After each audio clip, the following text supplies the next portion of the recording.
నా కుటుంబం ఏం నీ కుటుంబం ఇక్కడ ఇదేదైనా శివ కుటుంబమా? శివ కుటుంబంలో సమైక్యం ఎలా ఉంటుందో, శివుడు వాహనం ఎద్దు, అమ్మవారి వాహనం సింహం.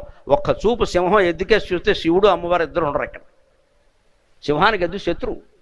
శివుడు మెడలో పాము ఉంటుంది, పాముకి ఏం ఆహారం? ఎలక. వినాయకుడు వాహనం ఎలక. వినాయక చవితి నాడు నొక్కేస్తే మళ్ళీ ఆయనకు వాహనం లేదు ఇక్కడ. కుమారస్వామి వాహనం నెమలి.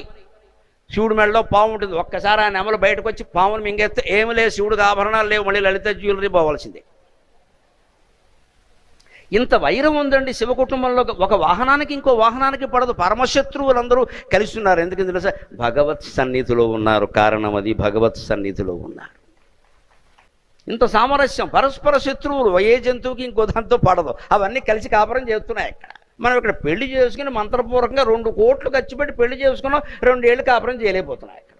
అప్పుడే డిఫరెన్స్ ఆఫ్ ఒపీనియన్ అని ముద్దాపురం తిప్పాం.